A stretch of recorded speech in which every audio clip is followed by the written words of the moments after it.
Hi, I'm Ray, teacher and tutor, and I'm back for another Teacher Top Tip.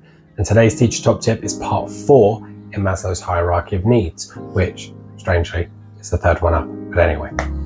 So previously we looked at the first stage, which is physiological, and those are our basic needs, food, water, clothing, shelter, etc. Then we looked at safety and the need to feel safe within your environment so you're able to concentrate and not feel like you're on edge all the time. And today, like I said, we're on the third one up, which is love and belonging. Now we know that all human beings need to feel loved by their family, their caregivers, but in terms of the school community, belonging is really important. You've probably heard about inclusion going on a lot in the news and that we need to have an inclusive environment, and that is because it's important to keep pupils engaged and motivated. When pupils feel a part of their community, they're able to relax more, they're able to feel like what they're learning is relating to them.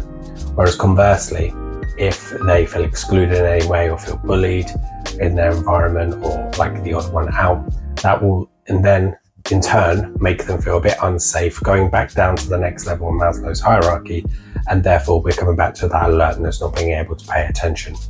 So to get the most out of our pupils, to get the most out of our learners, what we need to do is we need to make sure that they are a part of the classroom, that they feel included just like everyone else.